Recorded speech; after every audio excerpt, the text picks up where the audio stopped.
Hoje é dia de PPI, né, Zé Maria? E ontem, com todo aquele tumulto que o CPI causou, muita gente fica se questionando, se perguntando o que pode vir no dado de hoje que acabe trazendo mais movimentação, mais volatilidade ao mercado, ou se depois do dado de ontem as expectativas já estão mais ou menos alinhadas para o dado de hoje.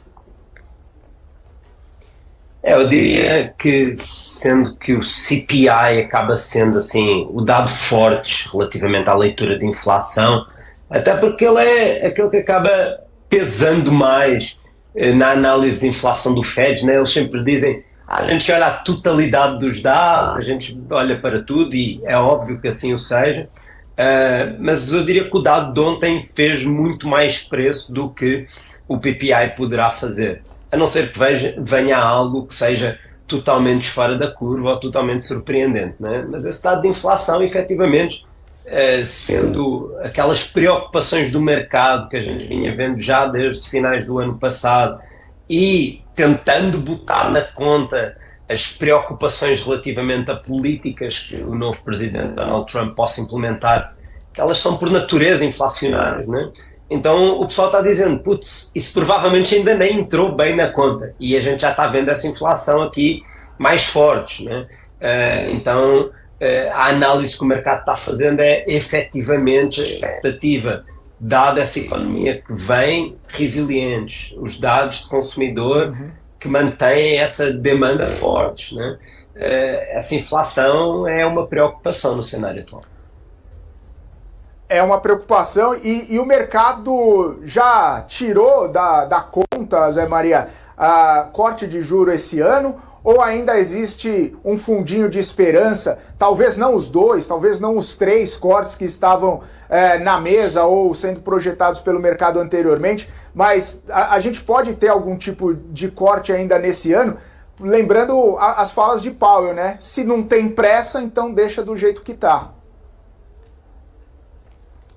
Eu até pegando nessa parte final, né, das falas do Paulo, eu achei muito interessante como a fala dele no Senado fez mais preço do FONC, onde o cara, basicamente, ele manteve o mesmo roteiro, não mudou muito daquilo que ele disse relativamente ao dia do FONC, e naquele dia parece que estava todo mundo feliz, todo mundo contente, não aconteceu nada, onde ele disse exatamente a mesma coisa, disse a gente não tem pressa, a gente não vai cortar em março, a gente vai continuar analisando esses dados. Quando a gente olha para as probabilidades do mercado, né, o pessoal sempre olha ali para o CME, né, para os dados de Chicago, basicamente, muitas vezes o pessoal diz, as apostas do mercado, cara, aquilo nada mais é do que a conta em dado momento daquilo que os trades de operações de futuros estão fazendo relativamente às probabilidades, às apostas. Aquilo é efetivamente uma aposta, né? Não é basicamente, muitas vezes o pessoal diz, o mercado acha. Não é o que as casas de research estão achando, é o que os traders que operam futuros de juro americano estão apostando. E essa aposta, ela efetivamente ajustou. Então, ela até pouco tempo estava ainda com 2 cortes na conta, passou para 1, né? E esse 1 com uma probabilidade também baixa, né? O que é que eu acho? Eu acho o seguinte, um Fed que diz que não está com pressa e um Fed que diz que é dependente dos dados, o cenário atual é que mais cortes estão fora da mesa, não é? Ou seja, dado a análise dos dados, em que o que entra na contra dentro daquele mandato de dualidades do Fed é, por um lado, o mercado de trabalho, que, apesar daquela pequena desaceleração que a gente viu na semana passada, ele continua forte, continua estável, continua saudável, com um desemprego baixo, por aí vai, e o lado da inflação, onde a dicotomia de riscos, ela hoje pesa muito mais para o lado da inflação, principalmente com todas as incertezas que a gente tem pelo lado das tarifas e a inflação extra que elas podem adicionar em cima disso, não é? Então, se o Fed é data dependent e o Fed olha para os dados hoje dizem não há pressa de cortar e provavelmente as próximas leituras, porque não vai ser somente um dado que vai fazer com que o Fed decida, bem, chegou a hora, vamos cortar porque o dado de inflação de março ou o dado de inflação de maio veio bom, né? Eles têm sido bem veementes em que eles precisam de ver uma continuidade dos dados. E essa continuidade, ao longo dos últimos meses, tem sido até de uma inflação mais para cima do que normalizando. Então eu diria que provavelmente a gente não vai ver corte em março, provavelmente a gente não vai ver corte em maio, junho também seria improvável, porque a gente necessitaria de ter pelo menos 3 leituras consistentes, e a gente sabe que há alguma sazonalidade em janeiro, em fevereiro e em março, então isso poderia também pesar.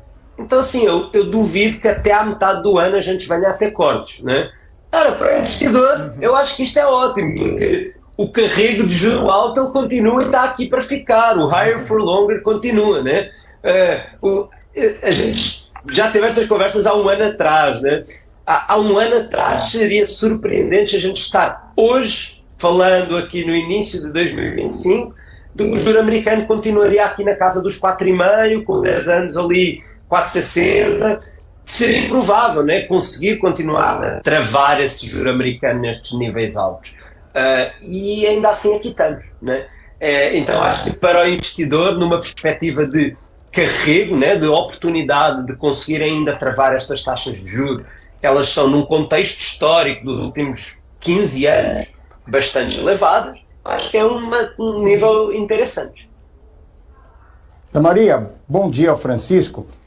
A par de toda essa situação macroeconômica que você colocou, nós temos aí 2 fatores importantes. O primeiro, a possibilidade do final aí da guerra da Ucrânia e Rússia, Rússia e Ucrânia. E também a possibilidade, a partir de hoje, segundo notícias vindas de Washington, a colocação ou criação de tarifas recíprocas. O que isso poderia, assim, de imediato, na sua opinião aí, você que está aí, impactar nos negócios aí das bolsas americanas, no juro e também no câmbio? Oi, Francisco, bom dia. Vamos lá, eu acho que pelo menos do lado da guerra da Ucrânia, eu acho que no cenário macro, né, para além do que vai da guerra, né, pensando naquilo que a gente, né, pensando no cenário de paz seria sempre ótimo, né, menos morte, menos guerra, menos bombas sendo largadas nesse cenário, mas pensando no impacto económico que isso poderia ter. Por um lado, grãos, né, que talvez foi a commodity que acabou sendo mais impactada, principalmente para o mercado europeu, né? Grãos e energia, que acaba não afetando tanto o mercado americano, acaba afetando mais o mercado europeu. Então, nesse contexto, eu diria que o fim da guerra poderia aliviar um pouquinho alguma pressão inflacionária relativamente à Europa, mais do que qualquer outro lugar. Para os Estados Unidos não teria tantas implicações por esse lado de produtos, né, na questão energética, grãos, por aí vai. Onde pode, sim, efetivamente, aliviar, acaba sendo no gasto público. Então, hoje os Estados Unidos estão fazendo remessas muito significativas para ajudar a defesa da Ucrânia, né? E se de facto a gente conseguir alcançar a paz, esse fluxo, né, de muitos bilhões de dólares que têm sido enviados para ajudar a Ucrânia no seu esforço de guerra, poderiam ajudar a fechar ali aquele gap na ótica do déficit, né? Todo mundo está falando aí dos possíveis ganhos de eficiência, redução burocrática, por aí vai, nos Estados Unidos. Um dos low-hanging fruit que a gente pode ter é, olha, se há paz a gente deixa de ter que gastar tanto todos os meses enviando armamento e bombas e suportes humanitários, suporte financeiro para o esforço de guerra ucraniano. Então, nesse sentido, para a economia americana ele poderia dar um pouquinho de alívio.